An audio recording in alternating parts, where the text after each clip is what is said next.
Shavua Tov, what was the secret of Joseph's success? How did he go from being an anonymous prisoner in an Egyptian jail, a dungeon basically, to being the second highest, most powerful person in the whole country next to only Pharaoh? What was the secret of his success? Also, in the sale of Joseph, in the whole episode that led up to it, there were two brothers whose roles are larger. One was Reuven and one was Yehudah. What exactly were their roles? Well, the brothers wanted to kill Joseph, as we know, because of the dreams, because of this and that.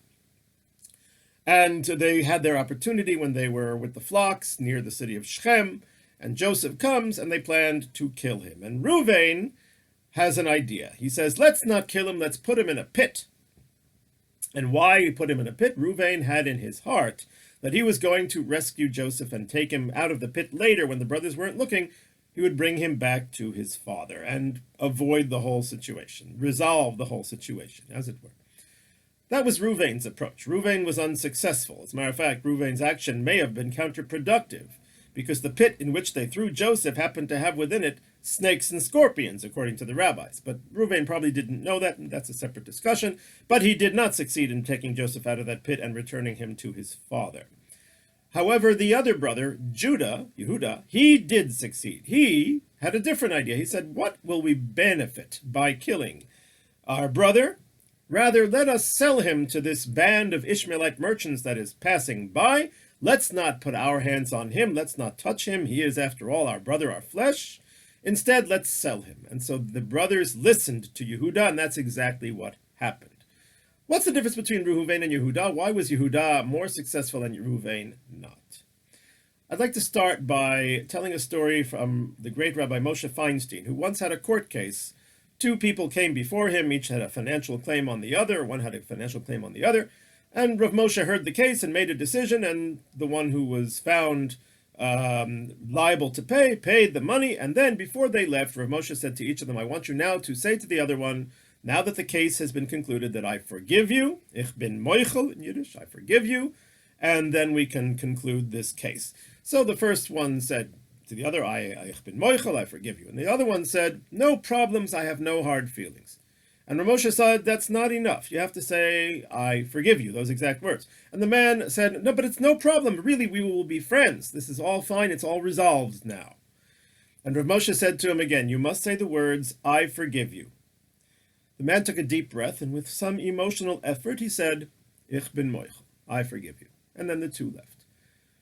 A student of Rav Moshe's was there at the time and asked him, Rebbe, why was him saying, it's all right, I have no hard feelings, we'll be friends, it's all resolved now? Why was that not good enough? Why did he have to say, I forgive you, those exact words? And Rav Moshe said, I'll tell you.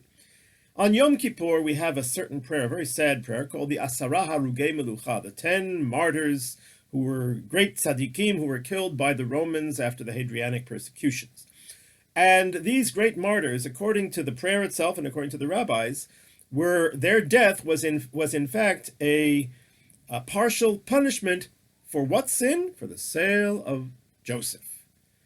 This is an amazing thing. That sale of Joseph took place a millennium and a half before. And it seemed to have been resolved and ended at the end of the book of Genesis, because Joseph himself said to the brothers, after when he was reconciled with them, and then he repeated it, do not feel bad, do not feel guilty. You may have had bad intentions, but God planned this for the best in order to bring a great nation to survive. There was a famine, people would have died, tens, hundreds of thousands of people would have died had it not been for you selling me to Egypt. So it turned out well, so don't feel bad about it. In other words, it's all right, no worries, it's resolved. And as a result, it never really was resolved, because the brothers never had an opportunity to apologize, and Joseph never said to them, I forgive you. As a matter of fact, after Jacob dies, the brothers say, Lu yistamenu Yosef, they say, which is translated, lest Joseph hate us with a white-hot hatred, lest he then take his revenge upon us. And I think you could interpret that word lu, which means lest, to also mean halavai. Would it be that, if only, the brothers may be saying, if only Joseph would hate us and tell us how terrible we were, so that then we could apologize, and then he could say to us, I forgive you, And then we can really reconcile, because you'll see that when that man had to say Ich bin moichel, it was hard for him, because that was not a level that he was able to do. It's easier to just say, don't worry about it, no problems, it's all fine. That's from the mouth and out, that's not in the heart. And so as a result, the sin of the sale of Joseph was never properly forgiven, and therefore it was paid back at the time of the 10 martyrs. And said Moshe Feinstein, therefore it's very important to always say, I forgive you. Now, Joseph was not whitewashing what the brothers did, but he was telling them to not feel any guilt. Why? Because what they did turned out to be good. And this connects to the deep philosophical question, and that is, how can we say that man has free choice if God knows the future? If God knows what I'm going to do, well then, doesn't his knowledge compel me to do that? So how can I say I have free choice? There are different ways to answer it. Perhaps the free choice is in our emotions and in our decision. We don't know what God did, so therefore we have free choice. That's possibly true. I would like to suggest that God's knowledge is compulsory when it comes to the results. In other words, God knows that there will be a redemption. And the only question is, how will we get there? An example of this, and as a result of that, we have the choice of how to get there. If I want to go to the city of Ra'anana, for example, I know that there are many different routes that I could take. Some will take me there directly and quickly and easily, and some will take me there with difficulty, and I'll go long, and I'll get stuck in traffic, and it'll be more painful, and I'll get there later. It's my choice how I get there, but God knows that eventually I will get there. Moses at the rock at Mei Merivah, he will bring water out of that rock to give the Israelites what to drink in the desert.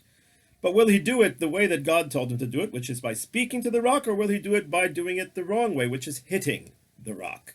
So therefore, there is responsibility, and the brothers are responsible, because God could have saved the Egyptians in 100 other ways, or 1,000 other ways. The brothers are responsible for their choice to sell Joseph, and therefore they needed to apologize, and Joseph needed to forgive them. Now, that, though, is a window into the greatness of Joseph, because Joseph is basically saying, with tremendous focus, that I don't care, basically, what you did to me. I'm just doing my job wherever I find myself. That is the secret of greatness. There is a very famous book by an author named Stephen Covey. It's called The 7 Habits of Highly Effective People. And in that book, Covey explains that there are 3 areas that a person can spend their time and energy in.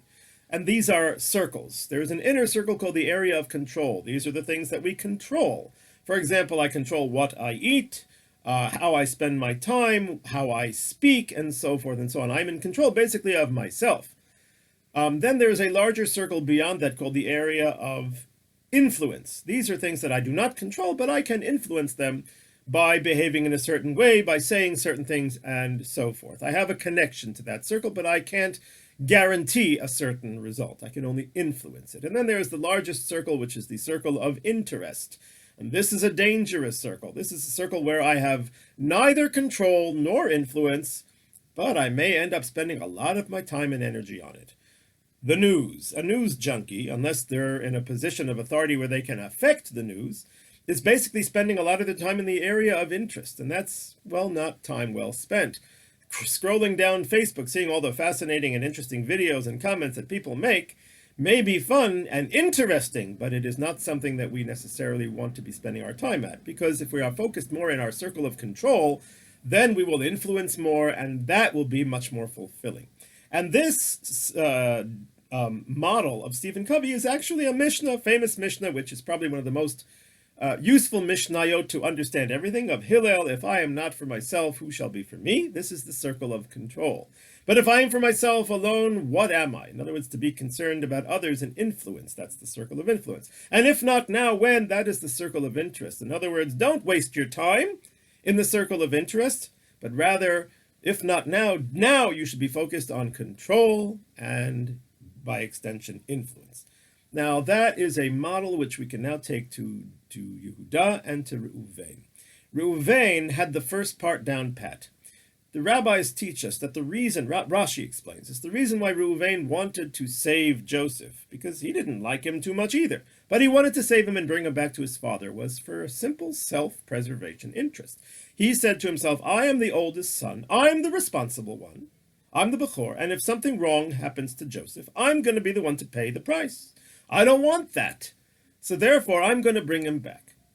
And therefore, he was not considering the influence on others. He was considering his own hide, basically. And even so, it's a good deed. The Torah praises him for it, and he gets credit for it, but nonetheless, it was not effective. But Judah, whose idea was a worse idea, but he took it in the idea of influence. He was thinking, in other words, he wasn't focused on himself, on what was good for him. He was thinking, what can I do that will influence others? And he makes a practical suggestion. How can we solve this situation in a beneficial way to more than just me? Let's sell him. And the brothers listened to that. He had influence. And you'll also notice, by the way, that Reuven's plan was completely private. Nobody knew about it. Only Reuven himself. The person who is closed in the circle of themselves, of the im ein ani li mili, if I am not for myself, who shall be for me, and only in the circle of control, doesn't connect to the outside. But Yehuda does. He connects to the outside. He sees his circle of control as being there in order to influence, and therefore he reaches out. And this is his approach the way through.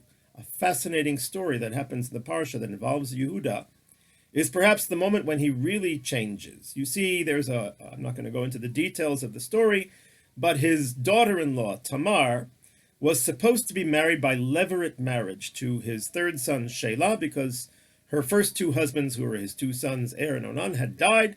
To make a long story short, she realizes he's not going to give her to Shelah. He's perhaps concerned that it's fatal to be married to this woman, since two of his sons already died, having been married to her.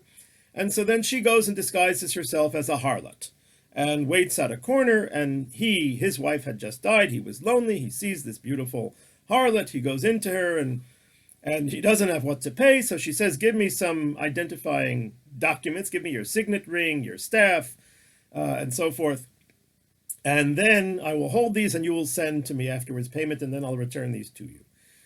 Fast forward, Tamar is pregnant from this encounter with Yehuda, but Yehuda doesn't know that it was Tamar. He didn't recognize her. He thought it was just a regular harlot who was in that district.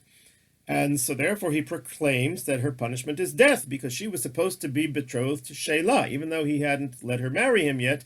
That betrothal creates a marriage contract, and if she's with somebody else, that is liable to the penalty of death. So he decides that that's what she needs. So she privately, in order to preserve his dignity and his honor, because if this would be known, he'd be embarrassed, sends him the signet ring and the staff, and she says, I am pregnant to the man who owns these. And Judah recognizes them immediately, and now he has a choice. You see, if he's only concerned about his own hide, well, then Tamar is in trouble, because Judah will simply say, I don't know whose these are, and he will cover up for himself, and she will be killed, and that'll be the end of that story. But he doesn't. He takes responsibility, realizing that his actions influence others, and he cannot, through his actions, cause harm to others, and that others are watching and seeing how he behaves. And so he saves Tamar, he admits his guilt, and from that union will come the lineage of the Messiah. Anyhow, that is the greatness of Joseph. Joseph doesn't care. He could be a prisoner in a dungeon in Egypt. He's focused on his circle of control, but understanding that he uses his circle of control in order to influence others, even if they happen to be the dregs of Egyptian society, common criminals and petty thieves in an Egyptian dungeon. That's what he does. That is his character trait. And as Stephen Covey points out, that the more a person uses their circle of control to influence others, the more their influence circle grows and grows and grows, until even their area of interest becomes part of their influence circle. Well, that's exactly what happened with Joseph. And so we see from the Parsha and from the story of Joseph how important it is to not waste our time on the circle of interest, to not be focused on that. Because if not now, then when? Now we should always be focused on what we do, what we control, but keeping in mind that we do this in order to influence and improve the corner of the world in which we live. Shavua Tov.